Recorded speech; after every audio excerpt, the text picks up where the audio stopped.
Hey everybody, Paul Fontaine, Jeff Hawkins here on the Dynamite Show. Want to welcome everyone here that's watching live on the Fight Game Media YouTube channel, watching on X, and for those of you listening tomorrow morning or Thursday morning on the Fight Game Media free audio feed. I want to thank you all for supporting us all here at Fight Game Media. And Jeff, we got a lot to get into here. It's like show's just ended, and we're already promoting a big show in 2 weeks. So, it's like this. We're not even a week out from their last pay-per-view either. No, it's so weird. It's like every week. It's like we're either recapping a pay-per-view or promoting one.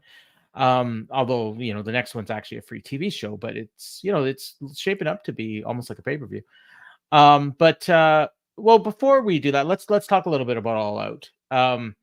I watched it. I almost live. I started about 3 hours in. So like 3 hours from the start of the pre-show. I was almost live. Well, I caught up kind of like by the end. I think I was about an hour behind, but an hour and a half maybe, because there's not a lot of downtime in AEW shows. But man, that was up until the Moxley angle. So the end of the Bryan Danielson match, which wasn't a great match. It was fine. It was good. It wasn't great. To me, that might have been like if they had ended the show after the Danielson match and just went off the air with Bryan Danielson celebrating, Final Countdown playing, and everyone's happy. That might have been like one of the best pay-per-views they ever did. I'm inclined to agree with you. And then Jon Moxley decided to attempt murder on Bryan Danielson with a plastic bag, and then whatever the hell that main event was. Okay. Well, let's get into this a little bit. Okay. Were you turned off by the plastic bag? Because to me, as somebody who watched the actual Terry Funk angle, for which this was an homage in some ways, I watched that one live and it didn't affect me as much, probably because I'm older and more jaded and I took Terry Funk's a little bit more seriously. But I wasn't appalled or anything. I was okay. Just, what are they doing? Like that's kind of the hold that thought for when we get into Dynamite, because on that I will also kind of agree in retrospect. I don't mind like the churn. The churn was great. It just nobody in their right mind believes that Jon Moxley's actually trying to murder Bryan Danielson. Okay. Again, hold this thought. Hold this thought, because it's gonna get into his promos tonight and everything like that. All right. The cage match. Oh my god. I've listened to a lot of people, and it's so weird because it's like it wasn't the violence. No, that got me. It was that the violence really didn't make a lot of sense. Well, that and just like. I don't mind violence. Like people say, "Oh, well, you watch MMA and there's bleeding all the time." And I don't have a problem with the blood. I don't have a problem with the hitting. I can't recall the last time I saw a UFC fight and somebody brought out a staple gun and stapled somebody's chest. Staple guns are kind of dumb. I don't remember the last time somebody attempted a move on a fucking cinder block. A cinder block in a street fight doesn't make I get that it's a callback to the Keith Lee stuff. I get that, but it's not the kind of thing that it strains credulity at times, because it's one of those things where it's like, why are you bringing a cinder block into a cage match type of a thing for me? Now that said, the violence for violence sake is an interesting note. It's a comment in here, and I kind of felt that way. I lost my audio for a second. Starting with the Willow match a little bit. It felt like a latter stage, almost TNN era ECW show. So I love that match. Okay, no, I liked the match, but I just meant you do that hardcore match, and then you get a hardcore angle in the Danielson thing, and then you get the cage match. It just felt like there was a lot more, hardcore for hardcore stake stuff. The syringe spot, to me, it's like, okay, is there something in the syringe? Do you have a sedative in there? Yeah, we had an argument about this, and I don't think there was. No, there wasn't. It was just hey, it would be cool, and I'm willing to stick a needle in my mouth. Yeah. And like But to me, okay, so I was having an argument with somebody, and it was in the Discord. Of course you were. That's all the Discord is. For people that want to get in the Discord and argue with me, email GG@FightGameMedia. I could probably guess who it was you were having the argument with too, but I'm not going to. But I will say who it is because he's a doctor. Okay, and it was Preet Paul. That's who I was going to guess. And so but his thing was, well, the cinder block, it wasn't that dangerous or whatever. It's like, okay, do you remember how Shawn Michaels missed 4 years of his career? He took a bump off the side of the casket. That's what this reminded me of. Rick Rude ended his career taking a bump off the side of a ramp. Davey Boy Smith pretty much ended his life by taking a bad bump in a ring just on the bad edge. Like he ended up hooked on pain, whatever. Like it's why we don't like people taking bumps off the edge of on the apron of the ring too. Yes, so, but this was worse. Like, he just got a few scratches. Yeah, it wasn't a gimmick. It wasn't a gimmick block either. And it's not the kind of thing where like he might not feel it for a month. And then one day he goes and picks up somebody to give him a suplex and his back gives out. Yes. I'm in agreement with. So that one bugged me, and then the syringe. But I mean, you take those things out, and I loved the match. I love the intensity. I love the fact that seemed like they were legitimately trying to hurt each other. But I think you can do that without legitimately trying to hurt each other. Well, yeah, and that's the funny thing is I mean. And I know that this goes to my old school sensibilities, and this goes to my favorite match ever. But yes, I mean, if you watch Tully and Magnum, the I Quit match, it's a fight inside that cage, and then the wooden chair is introduced, and that becomes the only weapon involved, and they're both trying to kill each other with it. Yeah, and that's all you need. You don't need to. Well, we just hit him with a chair. What else do we need? How about thumbtacks? How about they could have brought like a chain in there? That would have done the chain. I would have been fine with a chain. I'm fine with one thing. You know what I would have even been fine with? And this is what I was expecting, honestly. Something fire related. I was expecting a flaming table. I was expecting, maybe what's going to happen is they're going to douse the table in gasoline. Stokely's going to light it from the outside as Swerve does, like a Swerve stomp onto Hangman, like something like that. Yeah. Or Nana, yeah, sorry. Well, no, and I was. You're there. The street Stokely was. Did you see Stokely out there in the main event tonight? Yes. What was that about? He's going to manage one of these teams. Oh God, I hope it's not MXM. I thought it was. I hope it's not. I hope it's not the Outrunners. I was thinking it was going to be whoever was going to come out as the last entrant. I was thinking there's going to be a surprise too, and then I thought it would be the Hurt Business, and he was going to be with them, but. I'm glad it's not, because I don't think that was a good fit, but we'll get into that later. So yeah, I still thought it was a very good pay-per-view. I was glad I bought it. I've never seen a show with that many like quality matches on it, even though it was only an 8-match show. 7 of them I thought were like 4 stars or better, including the main event. Like I gave the main event, like a really high rating, because for what they were trying to do, it was great. It's just not what I like to see. So I'm honest with my ratings, even though I don't particularly enjoy it, if that makes sense. Yes. Like if I watched a horror movie that was really good, I would give it a good rating, but I'd hate it because I hate horror movies. So, and that's kind of what this felt like. Okay. A horror movie. I'm reminded of a thing, and this pertains to the Moxley angle as well. Jon Moxley did an interview a few years back with, I think it was Garrett and Dave. It may have been something else, but he talked about how I think he was heading into like a death match with somebody. And he said, like, there's matches out there that are like, people call them like torture porn or whatever. And he said, like, that's what this is going to be. And we're not trying to entertain you. We're trying to make you feel uncomfortable. And if you don't like that, don't watch it. If you don't like horror movies, don't watch horror movies. If you don't like this, don't watch it. But don't complain about it afterwards. If you do, it's kind of what he said. And yeah, it really got me thinking, like, that's his mindset, when it comes to this kind of stuff. Like, he's not doing this to be entertaining. Yeah, but he's also a Combat Zone Wrestling alum too. So that's his mindset. That's his mindset. And we'll get into that today too when we talk about the show. Okay. The other big news this week was that rumors are, and I mean, we're hearing them from enough places. I think it may even be more than rumors at this point. There's AEW applied for a term, AEW Shockwave, and everyone thinks it's going to be a new TV show, and that rumors are that it's going to be on either Fox or FS1. My guess would be FS1. Some people have a real high FS1 or FS2. Yeah, it's going to replace SmackDown on Fox. I don't think so. No. Anthony in our Discord had a great suggestion. He thought it might replace the SmackDown replay on FS1. That's not a bad call. If they're trying to get programming for that station, like I'll tell you how out of it I am. I didn't know they replayed it on FS1.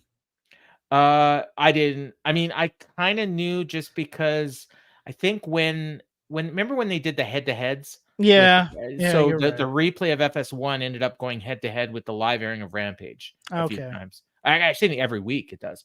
So if they do that, they're going to be counter-programming their own show, which, whatever. The Fox Sports channels are there for Saturdays in football season. Yep. And other than that, nobody. I mean, Skip Bayless has left town. Yeah. Shannon Sharp's left town. The only thing still sticking around there is, I think, Colin Cowherd for the most part in terms of popularity. Jim Rome, is he on there? No, Rome's on Twitter exclusively now. Oh, really? Yeah, he used to be on CBS. Well, no, I think it was he's on Twitter, and that might not be exclusive. He might also be on, but if he's on any broadcast channel simulcast, it's the CBS Sports Network. Oh, okay. Oh, yeah. Like which has taken all the poker and stuff away from say the Fox Sports and stuff. So or ESPN or ESPN, they had it and then they got outbid and all these other things, but Fox Sports was on the rise for a very short period of time, and then they just could not get a foothold anywhere. They tried to rebrand it as like an ESPN type stuff, but it just when they had UFC, they did good numbers. But the question I have is for the people who are daydreaming about network. Yeah. What is your plan here to get people to grow that audience? Because I'm interested in their pitch, because it's one of those things where the pitch that they're doing would be working now if it was going to work, which is they want to sit people down and say, look at the athleticism of this wrestling, and it's so much better than WWE.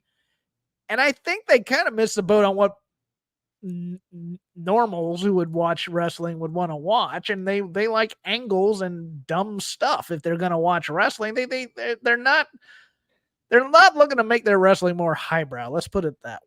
In terms of an audience. If it's on FS1, I mean, okay, what's your audience? Like, and when I say what's your audience, like how many people are going to watch it? Are you going to make it an important show and then you're going to have 100,000 people watching every week? No, I don't think that's smart. I like the highlight show idea. Yeah, well, we talked about it before the show. I thought maybe it's a highlight thing. Maybe it's the best matches of the week from Dynamite, Rampage, and Collision they put on there, and then maybe with like one or two new matches in between. So you have then drive viewers to the other programming. I think kind of like what WWE main event is right now. You open with a match, then you show highlights, and it's all the big stars. Like you're getting Roman Reigns, you're getting Cody, you're getting Judgment Day, you're getting Liv and Dom. But you're getting the angles from like both shows. Yeah, exactly. Yeah, yes. and then they close with another match. Yeah. So, and the matches are nothing. Like, so the match would be, like Ricochet against Tony Nese, and then you show a bunch of angles, and then you close with, whatever, like the Grizzled Young Vets. That'd be the best show they do. Yeah. And then you close with Grizzled Young Vets against the Outrunners, and that's it. That's your show. And I would kill for that show. Yeah. Well, and then you wouldn't even have to watch Dynamite and Rampage and Collision. Perfect. You just watch this show. Yeah.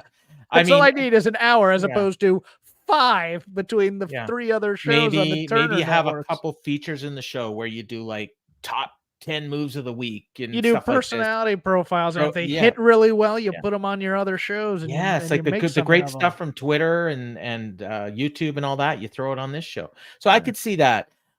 Somebody, I believe in our Discord, who sometimes has really good information. But it's odd though that like everybody has like this underpants gnome. Yeah. plan to make AEW the biggest wrestling company in America, and it's not going to happen anytime soon, guys. There's another option that a lot of people think it might be, and that would be rebranding Ring of Honor as AEW Shockwave, and then moving Ring of Honor to this new network. That's a possibility. But where are we going to go for 4-hour Ring of Honor shows then? We're not. We're going to do 1 hour Ring of Honor shows, which would be a plus for everyone. I would get rid of all those Ring of Honor belts. The problem is there are people who have actually done things like Athena is a great champion right now. So even Briscoe, Briscoe's good. I wasn't knocking Mark Briscoe, but he's also been ported over. They've actually done something with his popularity and ported it over to AEW Dynamite. Dustin Rhodes has 2 belts over there. Yeah, Red Velvet has a belt in Ring of Honor. If you don't watch 0 Hour, you have no idea about it. These things. Well, or the weekly show, which I do. That's true. Red Velvet is the she's the secondary champion in there. Yeah. And Athena, the forever champ. I think she's a week away from breaking Samoa Joe's record for the longest reigning champion in Ring of Honor history.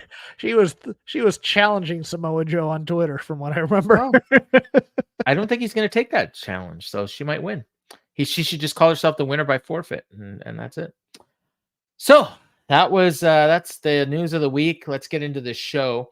I did my homework before, and I checked up to see what this show did. So as per WrestleTix, 2,791 fans here in Lexington, which was down from 3,328 a year ago for Collision. So apparently not a lot of local promotion for this. Surprising. This is Sean Ross Sapp country. I believe he was at the show. Might be close to my future home. Well, the funny thing is the OVW runs in that town. Yes, and they weren't talking about Dynamite on their show, which surprised me because when Impact runs there, they talk about it on every show, which is weird. There's probably a talent thing going on there, but I mean that pop the Outrunners got, that's because they were local. Yeah. Really? They're local? Well, they're on WTV every week. Okay. I didn't. Believe it or not, as far as I know, and this is as of 2 weeks ago, so it may have changed. Oh, I did not know that, Paul. That's good information, by the way. They are not signed talents to AEW at this point. Now, this was as of 2 weeks ago. That may have changed. I thought they were signed to at least Ring of Honor.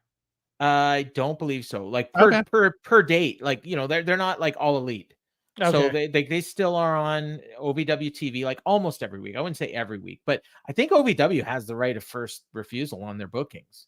They'd be fools. Yeah, I'm sure they can get out of those deals. I didn't realize they were OVW. Okay, they were.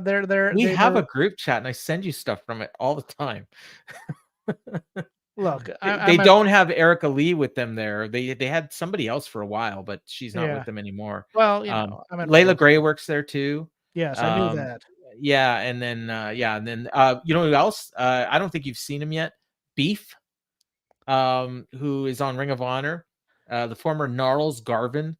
Okay. Yeah, I know who you're talking about. Yeah, he's on OVW as well. So, and they're in the Rupp Arena tonight, which is interesting because college has just gotten started, and you'd think, hey, I don't want to study.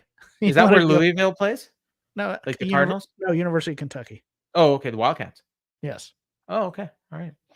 So so that was so they're down about 20% from Collision a year ago. So we start the show and it's like this weird, like kind of weird filter on the camera. And it was a Jon Moxley promo. And he talked about how he's upset with Danielson. He said he doesn't have the stomach for this anymore. We set out to create something and you couldn't do it. Egos are out of control in this company and I can't take it anymore. Our mentor, referring to William Regal, called Bryan Danielson the perfect wrestler. He was always his favorite. He saw himself in me. And he said, I'm far from perfect. Guys like us are who we are. We can't pretend to be anything else. I'm no villain. I'm no hero.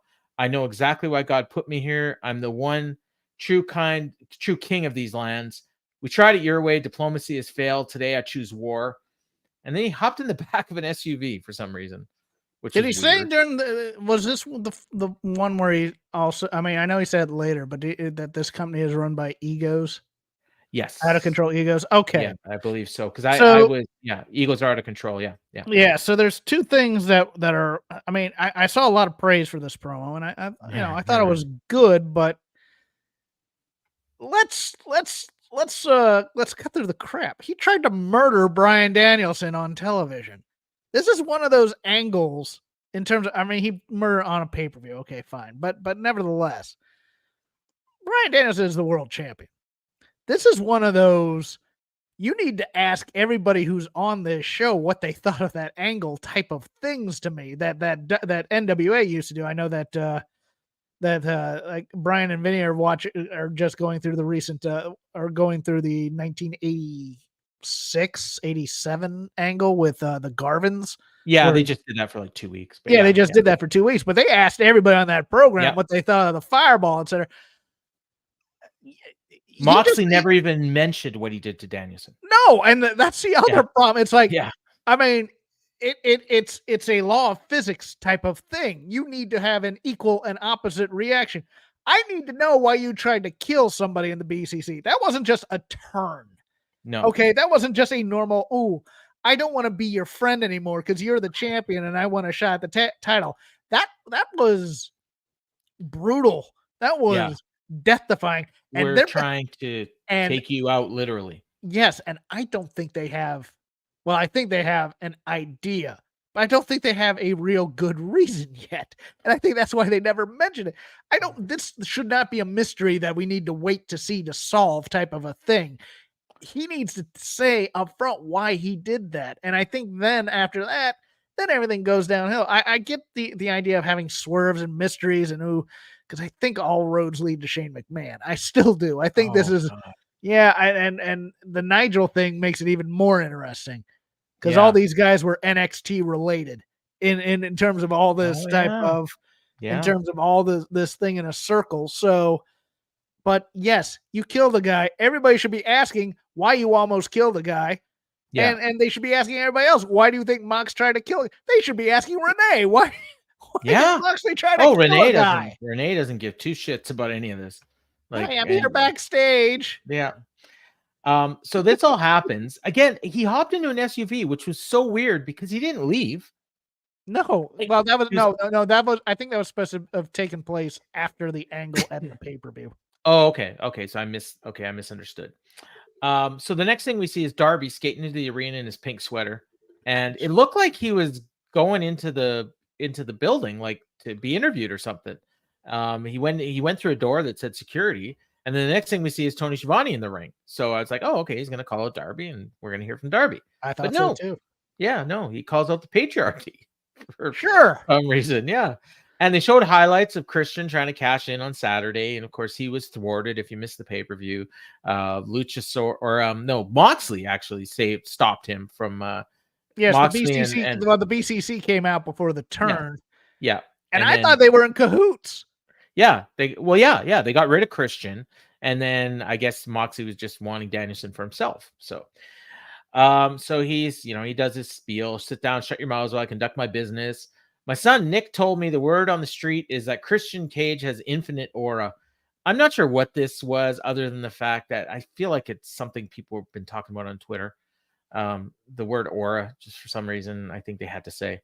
Considering the fact I've carried this company on my back for the last year and a half, that's true. Now that I have this contract, it's undeniable. Our trios championships were stolen from us, but something interesting happened in the gauntlet match. Killswitch grabbed me and squeezed me by the neck, and I saw something I've been waiting to see for the last 2 years. A light bulb went off. He realized what he is and what I need him to be. A monster, a wrestling machine, I wrote. I think it was a wrecking machine. Yeah, a wrecking machine, and a killer, and he belongs to me. And then Schiavone reminded us that he tried to cash in, and he didn't. And the crowd's chanting Luchasaurus, and Christian gets mad at them, says, his name's Killswitch. And he said, I decided it wasn't the right time or place. Bryan Danielson, make no mistake. Your days are numbered. If you think being nearly suffocated was bad, so this is the first mention of what happened to him. It's nothing compared to what I'll do. In fact, Bryan, I'll beat you so bad, you'll wish your wife Brie was the one with CTE, so she couldn't comprehend what an embarrassment you were as champion. I'm the face of TBS now and forever, and the reigning, defending next AEW World Champion. And I should point out the contract that he's carrying around says next AEW World Champion on it. So yeah. Okay, I was right here. Anthony points out or is the new wrestling Twitter buzzword. So yeah, I thought there was something about that. What'd you think here? Other than the CTE line, I really thought this was just a good old-fashioned professional wrestling promo. Yeah, I had no issue with it. And I think Christian's great at what he's doing, but the problem is he's in a company that is a little pretentious. Got to be honest with you. It's one of those things where they don't appreciate what Christian is doing in this heel act. Quite frankly, they want to see their flippy do guys and whatnot. So it's I enjoyed it. Let's put it that way. I one thing I liked here, because I think, believe it or not, there's still some confusion over whether or not this is a Money in the Bank thing, or whether or not, like, obviously on the pay-per-view that was made clear, but if you missed the pay-per-view, people think that it was no, he can just announce when he's going to have his world title match. So he can decide, I'm going to have it at Grand Slam. I'm going to have it at Wrestle Dream, whatever. No, this is a Money in the Bank. And he made it very clear. In the promo, he basically says, I can come down there, sign the contract, and then go have my match there. Yeah. Yeah. And it seems like they're putting the kill switch turn on the back burner here again, which means that they'll probably just do it at some point and it'll be a shock. But it'll be long-term storytelling. No one will care by that time, so it'll be fun. True. Yeah. I was just reading something, and this was like in February, and they were talking about how one of the big plans for 2024 was to make Luchasaurus a massive babyface. Clock's ticking, kids. Yeah, so far. I should point out here as well, Kip Sabian, for some reason, was in the crowd. You know what? This feels like a Kip Sabian heel turn. Yeah, I mean, this feels like no one's gonna care about either. No, this feels like when he was in the crowd for like 6 months with a bag on his head. Yes, that too. Yeah. Or like he's this is how they do all Kip Sabian angles. He's like hanging out somewhere for like weeks. And everybody just kind of looks at him and goes, "What the hell do you want?" And then eventually just gets his ass kicked. And then he just gets his ass kicked. And then he's it's just no. So we go backstage to Remarkable Renee, the aforementioned. Kip Sabian is all elite, but the Outrunners aren't. Okay. Well, as of a couple weeks ago. Life's not fair. Remarkable Renee is with Will Ospreay, Don Callis, Kyle Fletcher, and Konosuke Takeshita. And Callis said he appreciated him and he wanted to talk to him. And he said, a great idea. You've won every Casino Gauntlet match you've been in. Tonight there's one for a shot at the tag team belts. So he asked him, can you team with Kyle Fletcher? And Ospreay says, I got a lot on my shoulders. I got to defend this belt. And then Callis reminded him, well, you owe me a favor, so I'm calling it in. And then Fletcher says, I'm so tired of coming close, but not getting it done. No one knows me better than you. We've teamed in 4 different countries, and there's no one I want to win those tag team belts more than you. So Ospreay agrees to it. Takeshita is not happy at all, and he squares off, and he just kind of stared off with Ospreay as the scene was ending. I thought for sure, like after watching this, that Kyle Fletcher was going to turn on him in the match. I assume it's going to happen at Grand Slam. It's going to happen at Grand Slam. They've been pushing it off. It was supposed to happen a few weeks ago, I think. But I mean, this is a good way to get back around to it. Maybe they just forgot that they were going to turn him. But Takeshita was like, I think he was upset that why am I in this tag team match? True, but it paid off later. Yeah. It was. I mean, they're obviously building something for him, which is cool. Yeah. Jack Perry arrived in a small bus, same one as Saturday, and this is the one he also drove. This was also the same kind of vehicle he drove. There was like a hardcore match he was in. Oh, this is what he was in as well. But I just at Double or Nothing, right? Yeah, I think so. The one and before that, yeah. Okay, so when he did the entrance on at All Out, I was like, I couldn't understand what the hell is going on here. Yes, for some reason he's all elite, but he likes driving an airport shuttle. Yeah. Well, these are in my workplace. They use these to transport people with special needs to their day programs. So yeah, it's perfect for Jack Perry. No, yeah. So he shows up and he leaves the car running, I guess, in the back. Well, and he turns it off, it may not turn back on, judging from that tailpipe and the exhaust coming out of it. And this, they showed the exhaust. Like this thing is a heap. Yeah, it's not in great shape. So we get Jack Perry and Lio Rush for the TNT title, which, if you were surprised that this match was happening, join the club. I think they announced it the day before on X. And how did Lio Rush earn a TNT title shot? Got me. I don't think I've ever seen Lio Rush win in AEW. Must have been that showing in that 4-way. Yeah, I don't know. But Perry attacked him for the bell. Didn't even take off his jacket at first. Finally, he does. Excalibur at this point finally tells us where Bryan Danielson is. He's home recovering, and Wheeler Yuta is with him. Fans are singing Cry Me a River. Action Andretti came out there with Lio. Now, keep in mind, Lio Rush is a babyface. Action Andretti is interfering left, right, and center. He's attacking Jack Perry at every instance. And then finally, Aubrey Edwards has had enough, and she tosses him. Jack Perry's celebrating like a babyface. Action Andretti is claiming he wasn't interfering, even though he blatantly was. I don't know what the hell this was. And that was the payoff to the line at the beginning of the match where Aubrey Edwards was called by the Young Bucks into their office earlier today. Yes. I thought that was for something later or for something bigger. No. Nope, it was for Action friggin' Andretti. Oh my God. Like, you gotta be kidding me. Crowd cheered when he got tossed. So then they go back to the match. Lio hits a Spanish fly. Perry lawn darted him in the turnbuckle for 2. Here during this match, they ran down what's going to happen on this card, but with no graphics. So, like, I think it was last week or the week before. I was so happy at the beginning of the show. They ran down the whole card with like graphics and everything. It was so great. Here it's now. It's just back to the usual.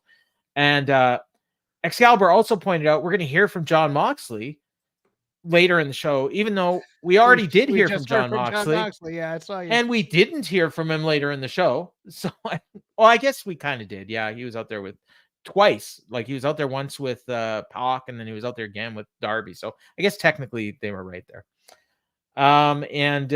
Anyways, reverse round by Lio, but he was too hurt to cover. Then Perry mocked Danielson's yes chance and hit him with a Busako knee from out of nowhere and got the pin. All I could think during this match was Lio Rush in a suit. Yeah.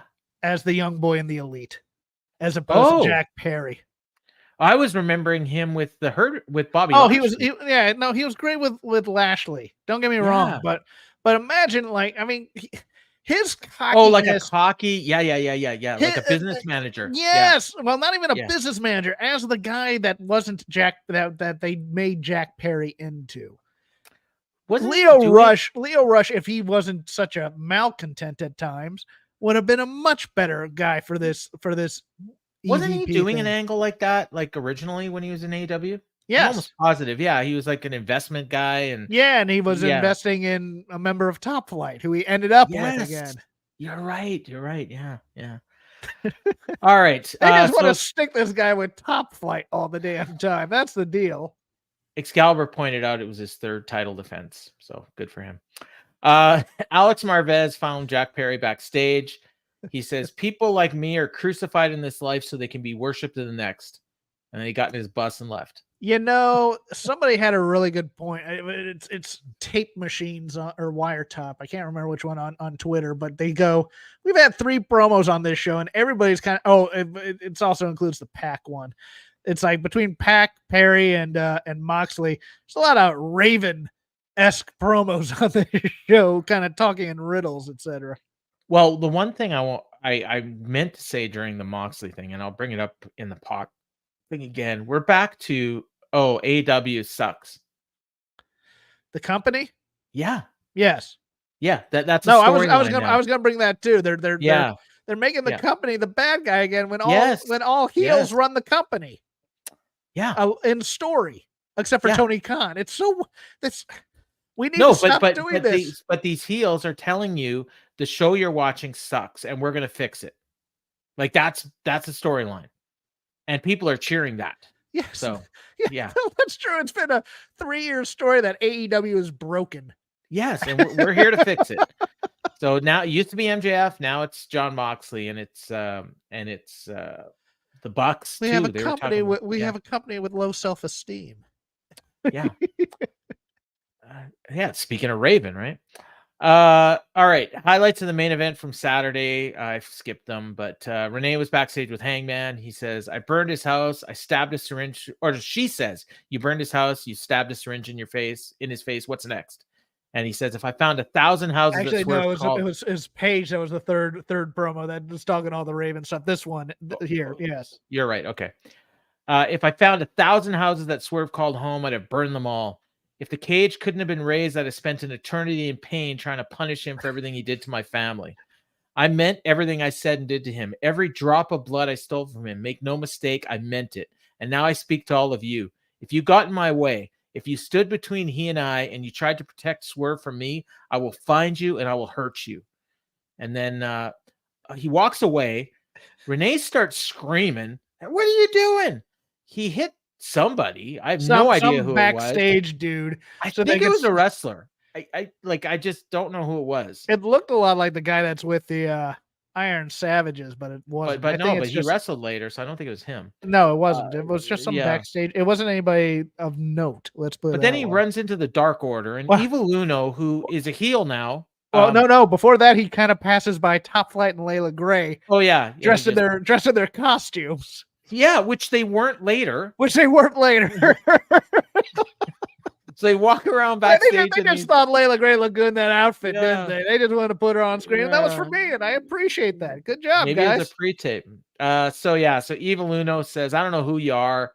And then before Hangman can get in his face, he runs into Jeff Jarrett. Jarrett says, my family's promoted wrestling for 3 generations. You may be going the extra mile, but it ends up with you full of guilt, shame, remorse, and regret. And you're going to regret the day you laid hands on my wife. You'll find out that the toughest, most ruthless son of a bitch is the man in the mirror. And then they start brawling, and Hangman tossed him into a bunch of chairs. A bunch of people got in between them. Hangman stiffed him on that first shot, I think. He did. So I guess this is leading to another match. Yes. Yeah. This is going to be the feud where Jeff tries to... Actually, you know what? This is where Jeff tries, as the last outlaw, Jeff Jarrett, tries to talk Hangman back to the light side. Probably doesn't who get else, there. Who else got in his way? I can't remember. It was Top Flight and Layla. It was the Dark Order. No, I mean, like, who got in his way that he has revenge on now? That tried to stop him from getting at Swerve. Do you know? Might be the Elite. Oh yeah, I was thinking. Yeah. Remember when they yelled at him to get in the? I think we might be getting an Elite face turn coming at some point. Because, I mean, the heel turn isn't working. They already cheer Okada. Perry was a babyface tonight. Was he? Oh, well, I guess. Yeah. So. Yeah. I guess so. Yeah. I mean, look at him celebrating. They might baby the Elite to go against this new BCC faction. That would be ridiculous. When Action Andretti was tossed, Jack Perry was celebrating like a babyface. And yeah. Oh my God. Jarrett's awesome in this, but so this will be another, like, it's probably a Dynamite match, maybe next week, and it'll be awesome, I'm sure. Maybe are they in Tupelo, Mississippi at any point? I have no idea. I think they're in Dayton, Ohio next week. Oh God! And then the Grand worst city on earth, Dayton, Ohio. Yeah, at Crap Game 13 on next. Defend yourselves, Dayton, Ohio, because I've been there and it's boring as hell. No, continue. So we get Private Party's entrance. And they come out there, and they're out there with, I think it was Commander. It was Commander and Alex Abrahantes. Okay. And then there's 3 blokes in the corner who they don't identify. One of them was John Cruz, who is actually Serpentico. Serpentico, yes. Yeah. And before this match can start, they didn't even get ring intros. They're attacked by Pac, Marina, Claudio, and Mox. Well, hold on right there. Number 1, good. That was a welcome sight. Number 2, when did Private Party turn babyface again? I mean, they back and forth. That's what I figured. Okay, yeah. But I mean, them teaming with they're only heels against Top Flight, I guess. Sure. Yes. So Marina choked out Commander, and for a long time.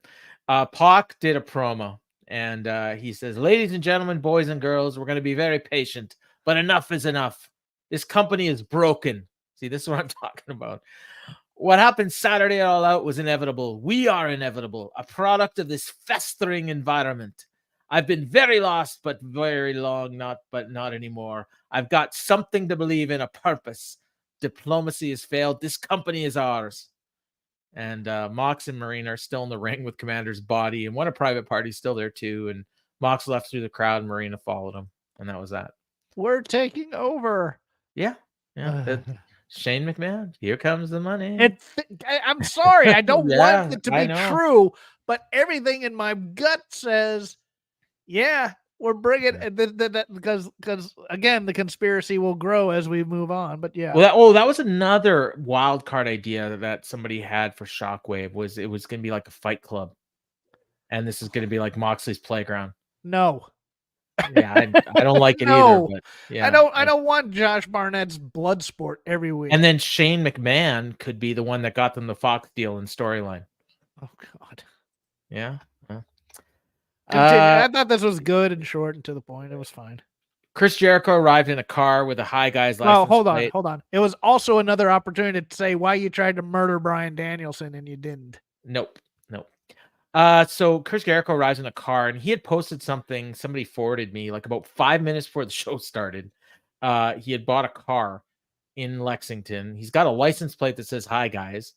He has now tried to trade. He is now trademarking that. Hi Guys. Good. So shirts coming. Yep. So he's wearing his rune jacket, and he says, "Hi guys, today's a glorious day. I brought my brand new Bentley convertible. Got my best students with me, the Bad Apple and the Redwood. The Redwood, yeah. And I'm wearing my $7,000 jacket that Orange Cassidy ruined. Orange, that's why I took your backpack as collateral." Says the money wasn't in there because a lot of people on X pointed out that Orange said the money would be in there, and Jericho was an idiot for not looking, so he had to point that out. And then he said something else was inside. I'm going to show everyone what it was and is later tonight. So then Big Bill has a message from the Learning Tree. Thou who does not pay his debts must suffer the consequences. And then, of course, he pauses, and then Brian Cage says, "Suffer the damn consequences." And Brian Keith this week started to kind of walk off, and then kind of remembered he had to take his beat. And and then because that's how you get to Jericho saying bye, guys. Yes. And they left the car there, which angle alert in the middle of an Dante's Bentley. Yes. Empty parkade. It's like there's no one within 1,000 miles of this car. So keep that in mind for later. It's what do they call it? Chekhov's something or other. Chekhov's gun.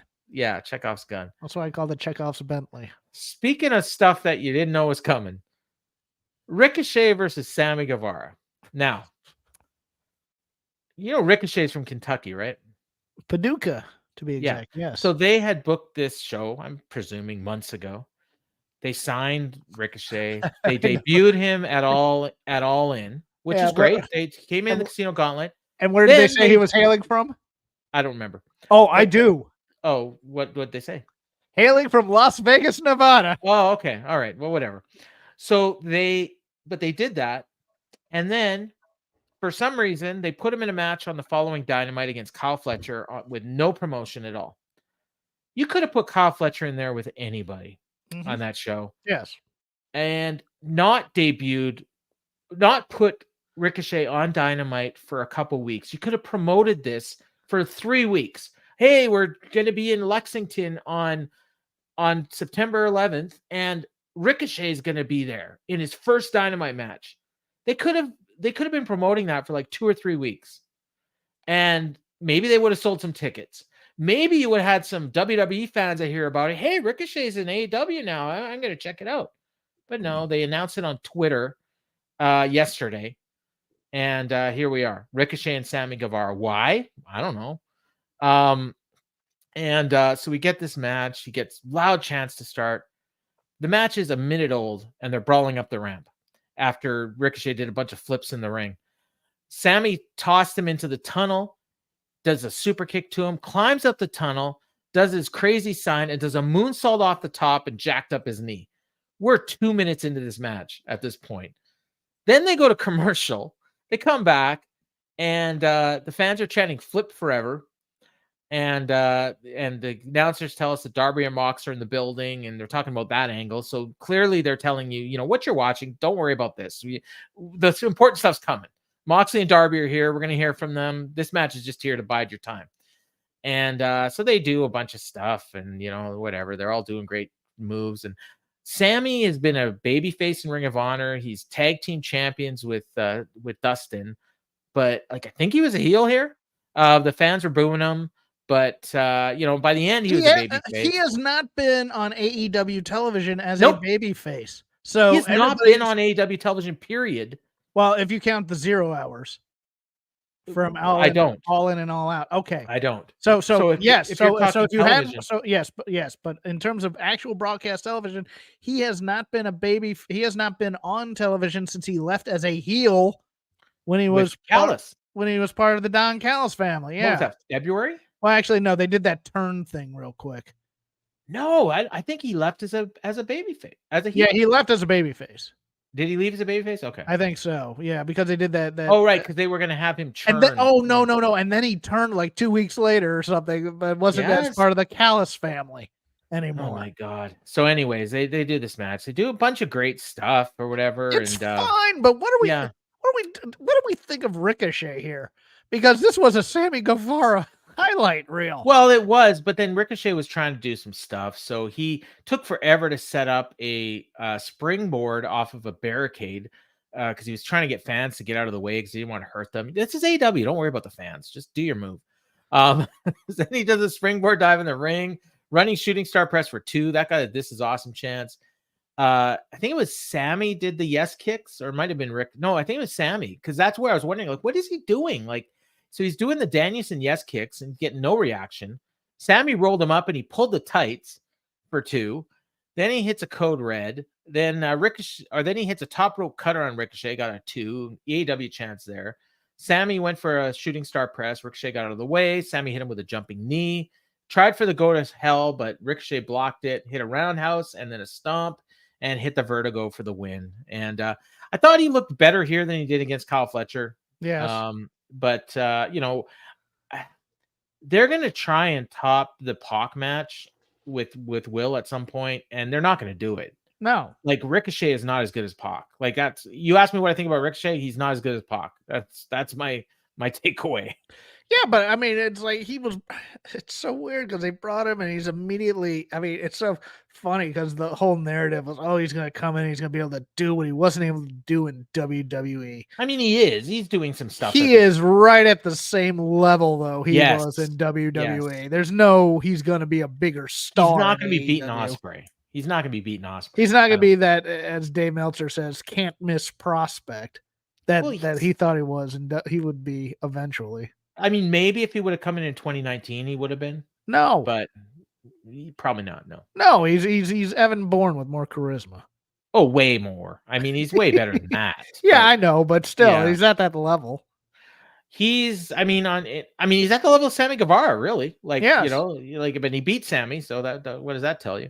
Sammy's younger, so he's got more of an upside, but. And then Excalibur reminded us that Ricochet told him at the pay-per-view he's got to pick up some wins if he wants to challenge for the title. And before you know it, he gets attacked by Mortos. Hell yeah. And Sammy made the save with a chair, offered Ricochet a handshake, congratulating him for the win. So I assume if it hasn't been announced already, we're going to get Ricochet and Mortos on Collision. Probably. Put over Mortos. We're not putting over Mortos. No, Mortos won a match in this friggin' company. Plethora, we'll get to this, but the answer is there wasn't one. There wasn't an explanation. Yeah, Claudio's explanation. We've been clowning on this all night. Yeah. And we got some highlights of the Stat Willow match we talked about earlier. It was a great match, so that was good. Then we get an Okada backstage interview, and he starts off by talking about how hard it was, and then he basically tells her he lied. It was the easiest night of my life. Callis showed up, told him he didn't beat Takeshita. Okada says he's a future champion, but he's never going to be Continental champion. And then he leaves and he comes back and he says, "Bitch." I howled at this. I knew it was coming and it still popped me. And he squared off with Takeshita. We're going to get that match. That's going to be awesome. I love Okada's terrible acting in the beginning. Yes. Yeah. It was fantastic, terrible acting. He's a perfect team with Monet. Because she's just as bad. It was the hardest match of my life. It was easy. Ricochet's biggest flaw is his size and that he has the speaking ability of George McFly. Come on, Crispin Glover's a lot better than that. You want his biggest flaw? No. No, he's a vacuum of charisma. He's a vacuum of charisma. Exactly. He is a vortex of charisma. Yeah. All right, there we go. This I think would be a polarizing segment. Darby's out, and then he says, "You wanted me? I'm here." So out comes Mox with Marina, and he says, "I don't know what you think you saw. Nothing has changed between me and you."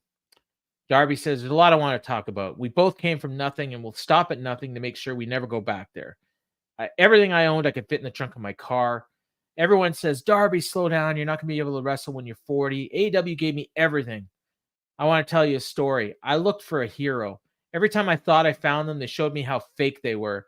Those people showed me their dignity could be bought. But not you, John. Now stop here. I thought he was going to say you did sell your dignity by going to WWE, but apparently he didn't.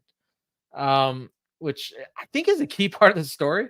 But anyways, he says, you didn't change for anyone. Yes, he did. He became Dean Ambrose and he became a corporate sellout. But anyways, that's when I knew I wanted to be like you. You wrestle in high schools because you love the industry. Where did we meet? It was in a high school gym. I was so nervous. I wrestled my hero. I lost, but I gained the confidence that I belonged in the ring with someone like you. When you find someone that you consider family, what you did to Brian, I would never do to that family, like Sting.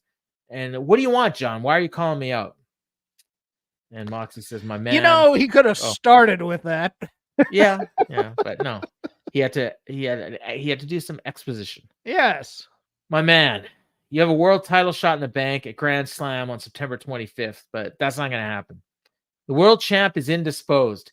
Keep this in mind, by the way. No, I don't even think he said indisposed. Did he say indisposed or incapacitated? That's what I wrote. I thought he said incapacitated. He may have said incapacitated. I wrote indisposed. Either way. No. Yes, the whole premise here is Bryan Danielson is not can't clear wrestle. To compete. He's not able to be there. Yes, which is bad enough because clearly it's a storyline. Yes. But whatever. This is one thing. Okay, fine. Bryan Danielson's not wrestling. We did an angle, whatever. So now we're going to get this instead. It's false advertising. It sucks, but whatever. It's fine though in terms of okay, now we have a main event with stakes, etc., etc. Until a segment a few times later, which we'll get to. Yeah. But yes. So Continue. This is a blessing in disguise. He says, you're not ready. You weren't ready 5 years ago. You weren't ready 2 years ago. You're not ready today. So I want you to hand over that title shot to me. Darby says, what are you, stupid? Do you fall on your head? Are you drinking again? He says, you sound like everyone you hate. You didn't earn this, John. I earned it, and I'm not just going to give it to you. You want it? Do something about it. So Moxley says, you want me to earn it? Darby, my man, I will earn it. Me and you, New York City, Grand Slam, September 25th. Your world title shot on the line. I'll show you exactly where you stand in the food chain, which is very far below me. You'll never be AEW world champion. I've always known this, and I've loved you. I've always had your back. And it was here where I was reminded, and I don't know if you remember this. Remember before Sting? Like Darby and Mox were like a thing. Like they were at each other's sides. Like I totally forgot about this. And they probably should have brought it up. Yeah, well, they kind of did here, I guess. But he says, I don't have time to explain everything to you. You have no idea what's going on. That title shot is going to be mine, and I'm going to teach you that lesson the hard way. So Darby says, Grand Slam, I accept. I know what you're trying to do. If you want to burn AEW to the ground, don't be surprised when I pull you into the fire. So noted babyface bringing up the heel's substance abuse problem. And his concussion history and whatever else. I was liking the promo, and then that line hit. I just no. Yeah, and then so when this happened, I mean, it was pretty clear very quickly where they were going, but just the idea of when this match happened, this Casino Gauntlet or it was the Rampage Royal Rumble or whatever. Yeah, something like that. I don't know. And we all thought it was so dumb at the time. Like you're booking a match, and that was the week the tickets went on sale. So they sold tickets telling you, oh, if you buy tickets, you're going to see Darby Allin challenging for the AEW world title. And then he went on to lose a TNT title match the next time. Yes, he did. and then well, no, he got the TNT title match the same week. Okay. And then he lost that, and then we're like, well, that doesn't make any sense. He's challenging for the world title, and then but he wasn't going to be challenging for the world title. Like it. And now he's going to lose his world title shot here. I think he's going to win. See, I think he's going to lose and eventually win it back when he saves Danielson from Moxley. Could be, and maybe Claudio and company. But then, you blatantly false advertised, and then again, you're saying, oh, Bryan Danielson's not cleared. Okay, fine. Yes, I can accept that. I can accept that. Yes. Yeah, you're doing an injury angle. You're going to postpone it for a couple weeks and have the match at Wrestle Dream and Danielson's Market, where they should have had the match to begin with. Like, really, this should have been the title shot at Wrestle Dream. Like Darby in his hometown. Yeah, that makes a ton of sense. But yeah. Anyways, so Mox and Marino left through the crowd again. And we go backstage to Alex Marvez, and he's with Christopher Daniels. And says, Darby's putting up his world title shot at Grand Slam. Daniels said it's unnecessary. Nigel showed up, and he said he wanted a word with TK, and he's going to want to hear me. So this is where I figured out that they're doing Nigel and Danielson at Grand Slam. Tony Schiavone says they don't trust him. Then Excalibur does this, I don't know, 10-second thing about remembering 9/11. And then they go to the video wall, and I thought, oh, okay, they're going to do a nice little video package like WWE would do to remembering 9/11, all the Nope, Mariah May. Yeah, it's like why'd they even bother? It's like at some point Tony Schiavone or Tony Khan, oh shit, it's 9/11. We better do something. Like, right? I don't need, WWE needs to do it because of the Zelina Vega connection. Well, not only that, but they got 3 hours to kill. Yes, well, so, that, but I mean, they have an employee who has a personal. Like, they didn't have to do that Johnny Gaudreau thing, but no, but that was nice of them too. Beautiful. It was awesome. But I mean, it's important for Zelina, so I get that, and also because they still have a lot of goodwill to make up for the time they did their after the actual 9/11, where Stephanie McMahon comes on and talks about her father and the steroid trial, and compares them to the heroes that. The first responders, the guy that stopped the hijackers, and my dad. I thought this was awkward. It's the thought that counts, but it came off so awkward. It came off awkward, especially when it's Excalibur doing it, not Tony Schiavone. Well, it's the thought that counts, and there was almost no thought. There wasn't. It was that's the problem. Hey, we got about 15 seconds here. Let's do a 9/11 tribute. It wasn't even that touching either. No, it was just this thing happened 23 years ago. Let's have a moment of silence. And now Mariah May. Yeah, Mariah May. And Queen Aminata. Speaking of matches, Hawkins' favorite Queen Aminata out here. They could have announced this last week. Yeah, Mariah May wasn't on the pay-per-view. Queen Aminata wasn't on the pay-per-view. I don't know why, but they announced it yesterday. Give me a hype package of some kind. Next week, in title eliminator, Mariah May, Queen Aminata, 15-second promos, and make it a draw. Come on. Better yet, have Queen Aminata beat someone and make it a title shot. But Mariah was having a harder time with her ring gear than she was with the Queen. Mariah kissed her, drop kicked her. Aminata's all taped up in the back. Oh, did you notice? Okay, there was like at least 4 or 5 times on the show where they were doing something, and then all of a sudden, like, the picture skipped. Like, did you see that? Or maybe it was just a TSN thing, but it was almost like it was taped and the tape was jumping. Like, it was weird. And it happened in this match too. I wrote it down, but if anybody else saw it, let me know. But I didn't notice it, but you might be correct. It could have just been a TSN thing too. But anyways, they go to break, they come back, crowd's just completely dead. They were like, maybe it's because we watched Ricochet earlier and all that. Well, it's not just that they didn't let Aminata get some shine with her biggest asset, which is those thunderous chops that kill people. Yeah, but they're also like, everything they did was so deliberate. Yes, it was very choreographed. Yeah, and then eventually it got okay. Aminata hit a couple release suplexes that got the crowd a bit. May hit a running boot. Fans are chanting Aminata. Mariah hit a draping DDT for 2. The Queen hit a body slam. She went to the top rope, missed a stomp. Mariah hit a shotgun drop kick, running knee. Storm Zero got the win. and crowd kind of popped a little bit. And then she grabbed a mic, lied down on the mat, starts writhing around like Tony. And then she says, I still haven't had my AEW Women's World Championship celebration. Well, they've advertised it like 3 times, and every time you say that you don't want to do it in whatever town you're in. But and the announcers actually pointed that out. She said, something's missing. Someone is missing. Mina Shikara, please come back. I could swear she's been back, but maybe I'm remembering She wrong. was backstage for that one segment. Okay, I'm seeing her on like Ring of Honor where every she week, said she hadn't talked to anybody. Right. But that she's in America. Yeah, you're right. Yeah, she's there. So Mina comes down crowd reacted to nothing. Like they don't care about any of this. They want Tony. But and that's the other problem here is that Mariah is still doing the Tony. Yeah.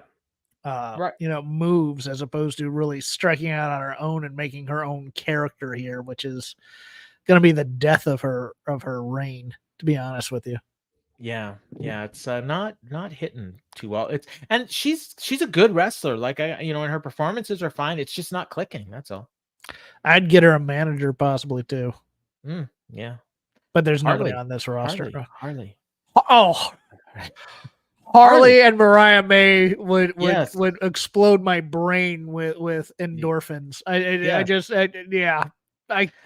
Oh God. So, all right, we go backstage. Bucks are standing by. They tell whoever's filming to film us. It says, when we started this company, we wanted to have the greatest tag division of all time, but it turns out we were just talking about ourselves. We are the division.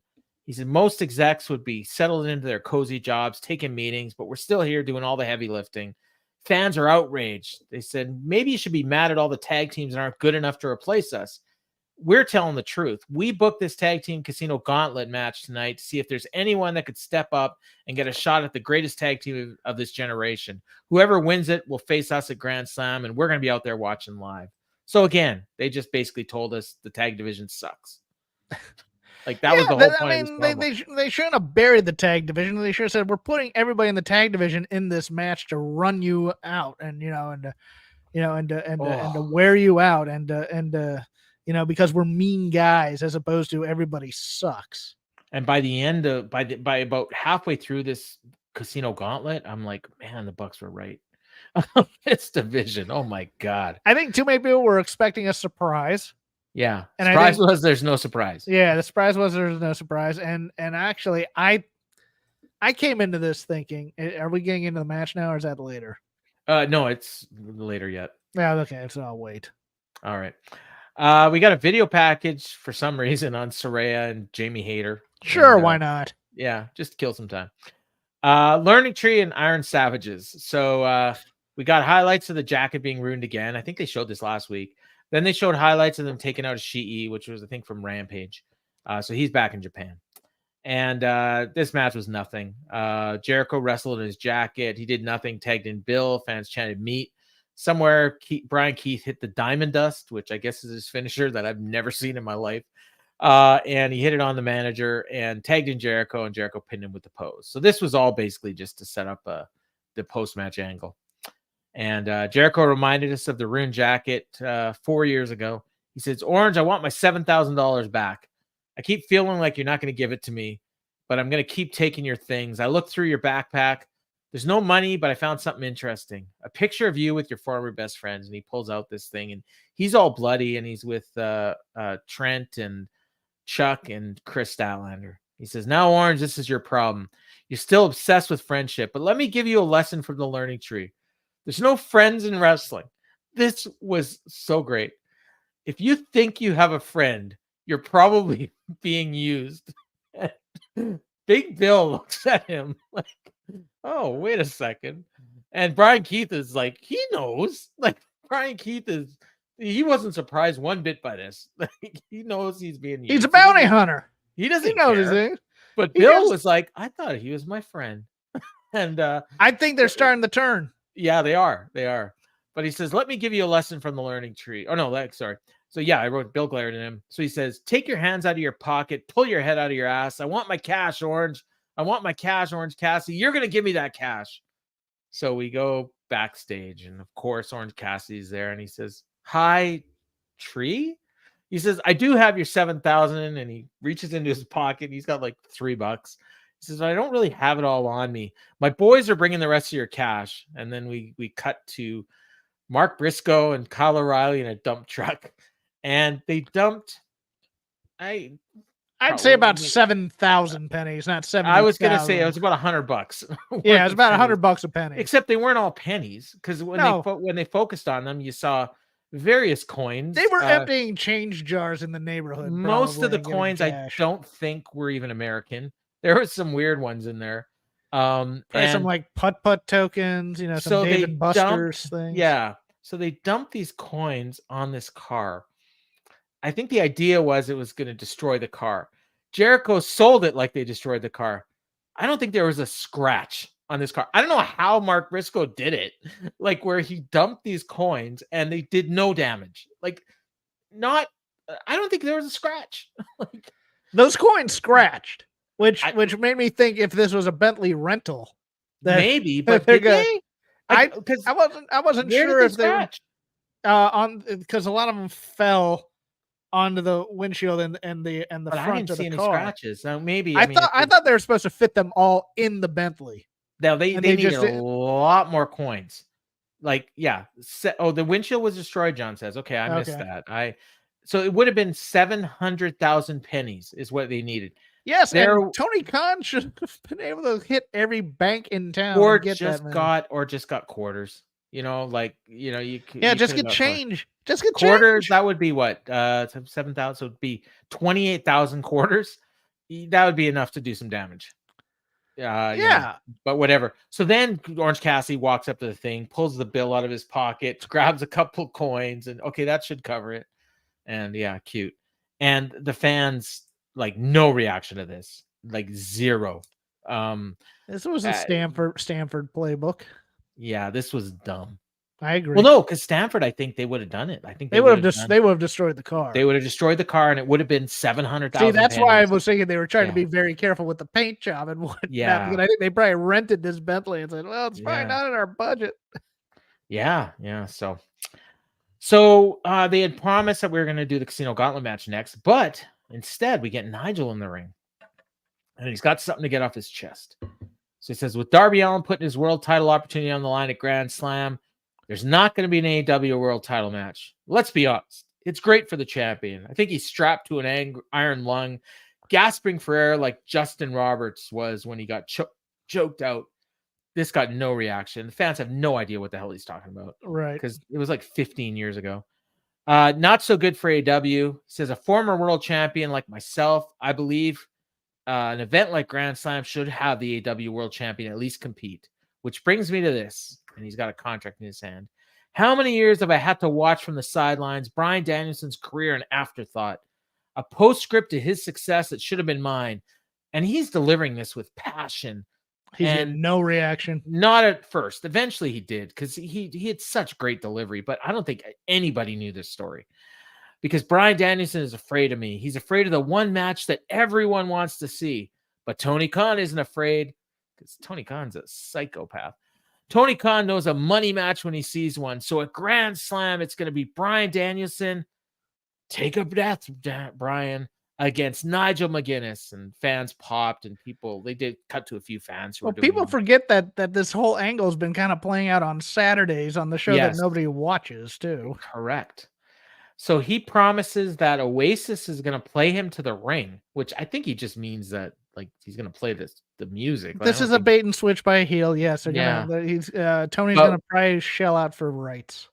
But will you come down for the final countdown, or will it be the final countdown of your career or something, whatever? So we're getting Danielson and McGuinness, which again, they advertised a Bryan Danielson title defense against Darby.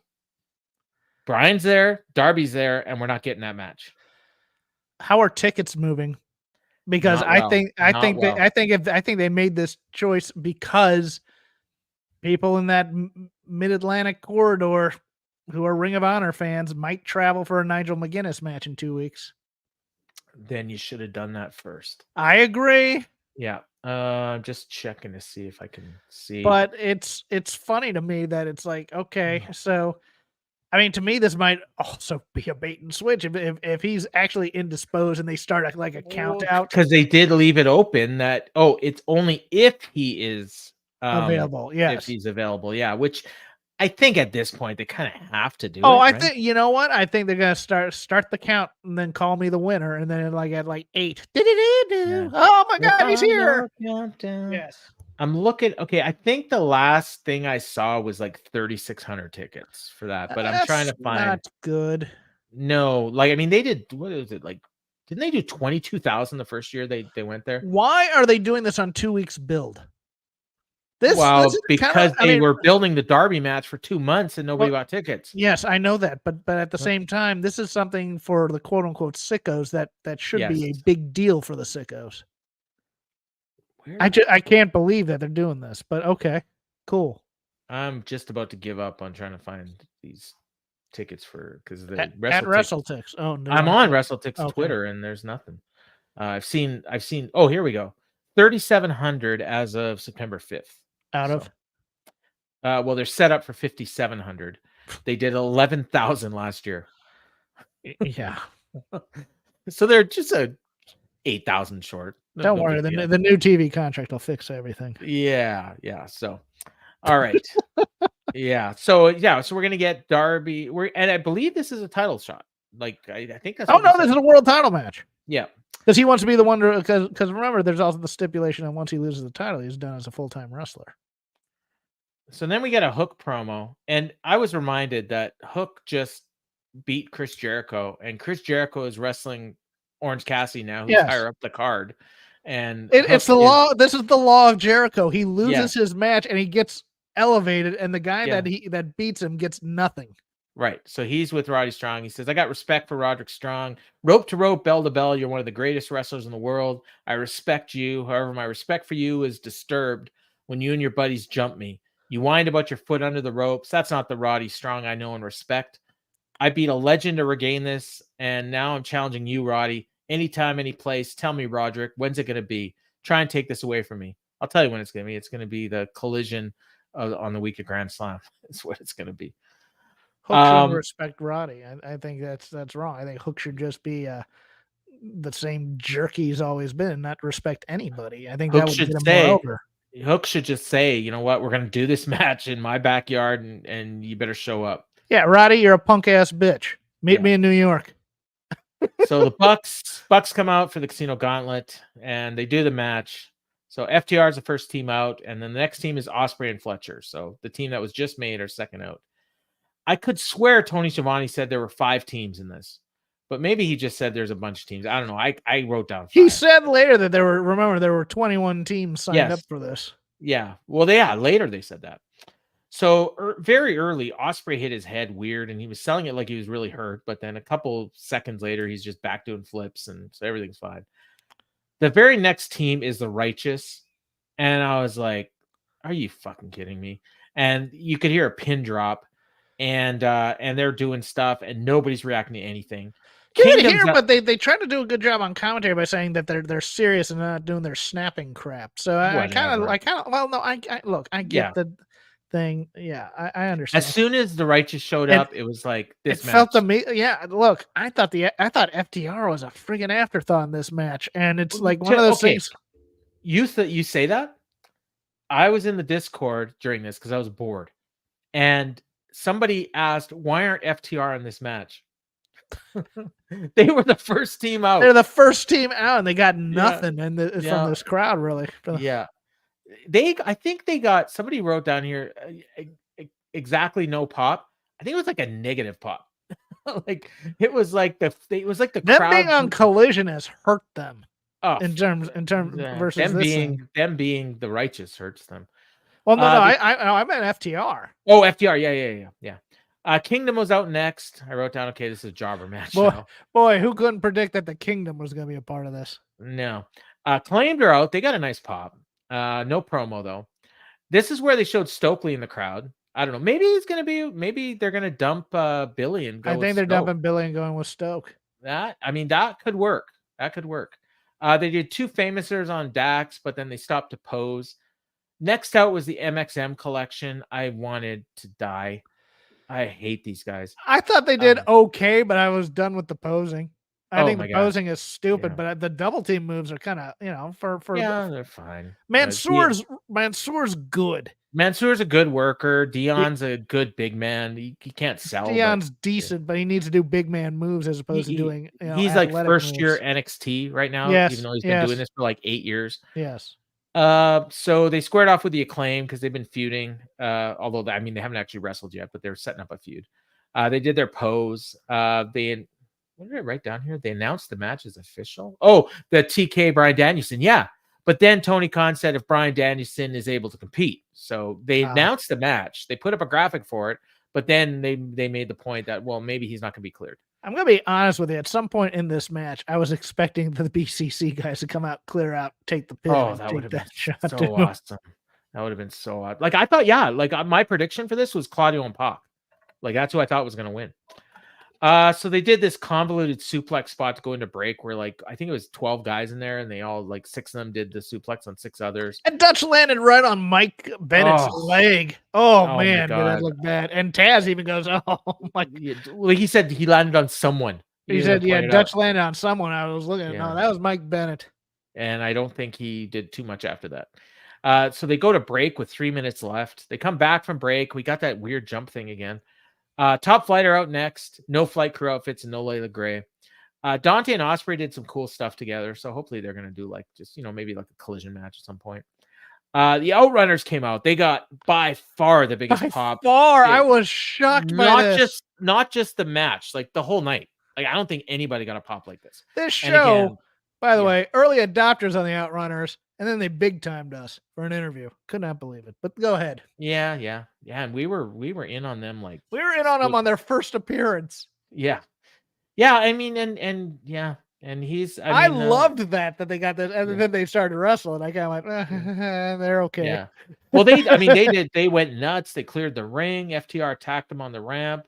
They brawled. Oh no, sorry, I'm doing a bunch of stuff here. That's okay. While you're looking at notes, I'll circle back to a joke I forgot during the Jericho segment. Okay, he was Eichmann Jericho. Oh.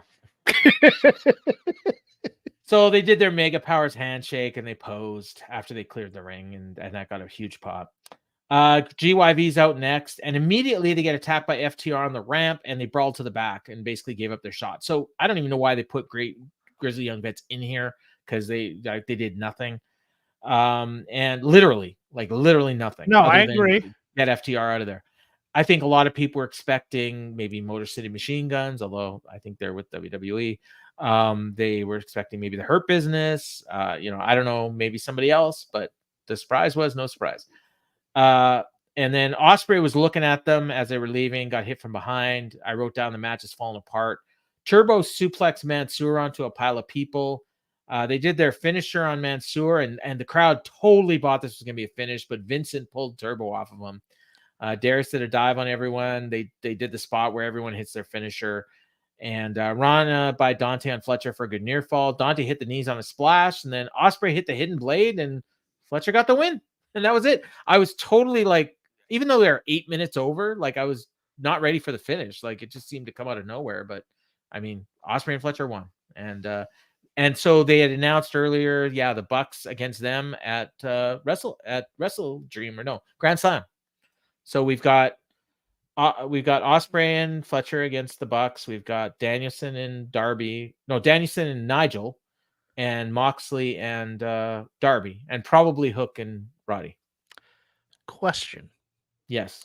In this tag match, are they going to take 2 steps back and have Will decide he's not going to hit the Tiger Driver on one of the Bucks, and that's why they lose? No, I think Kyle's going to hit the Tiger Driver on Will and leave him for dead.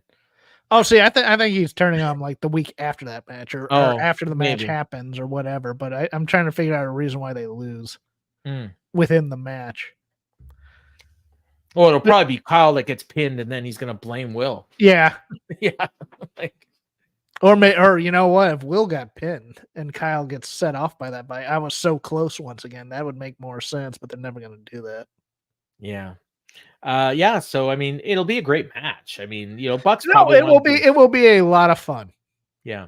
I saw some people thinking, I thought the Bucks match on Saturday over delivered. Yeah, I mean it was very good. I thought maybe we're gonna get the return of Mark Davis. Okay. Yeah, I don't know. I've heard some stuff, but yeah, so that was it. They show went off the air, and we got Grand Slam is heating up. And we still have a mystery as to why Jon Moxley tried to murder the AEW World Champion. Yes, we do. Well, and the TV show went off without a hitch. Well, no, I will counter that a little bit. I mean, maybe trying to murder him was extreme, but he did explain why he churned on him. Maybe he churned on him because he wants to do something and he doesn't think Bryan Danielson is up for it, so he has to get him out of the way. So you put a bag over his head and choke him to death? Well, that he just did because he likes Terry Funk. Although, if you know the story, when he first started, like, becoming a name and everything, and I think Dave Meltzer told him that he reminds him of Terry Funk, and he wasn't familiar with Terry Funk, so he had to go back and watch some of the stuff, like he had never seen it, and then he became a fan. I kind of obviously. believe that, although Les Thatcher trained him, so I assume Les Thatcher would get him. He probably maybe knew like the ECW stuff and everything, but I'm thinking like not far back. It's a generational thing. I could see that too. Yeah. Whereas like I'm sure Eddie was one that probably watched all that old stuff. Yeah. Does that mean that there's a Jon Moxley cosplayer who's the Dick Slater to you know who he reminded me of when I first saw him was Eddie Gilbert. A bit. He's a little taller and leaner than well, I didn't realize how tall he was at the time. Like the first time I saw him was when he did the Shield thing. Like I hadn't seen him before that ever. So, and so again with Seth and Roman, he didn't look as big as he actually is. But because he was in the Land of Giants. So. But just his whole like persona, it was more the persona than physically, although a little bit physically, but it just his persona, like he reminded me of Eddie, like just kind of off the wall or off the. Like I was saying Piper a little bit. Yeah. I could see that. But so that's it. That's Dynamite. I thought I wasn't a huge fan of the show. I don't know if that was clear in my review. I thought it was okay, but it was narratively unsatisfying on some levels for me. I will say my biggest issue with the show was going back to telling us that what we're watching sucks and we're going to fix it. Well, telling you that the company sucks. Yeah. 92 Eddie Gilbert. Yes. That's what I'm talking about. Yeah. In WCW? I think so. Yeah. That's what I remember. And that's where he wasn't a heel there. He was a baby face though. So okay, maybe it's a little bit earlier than that. Maybe like 87 Mid-South. Mid-South, yes. Yeah. Okay. Yeah. Because that's when I first saw him when he was with Sting. Or Memphis.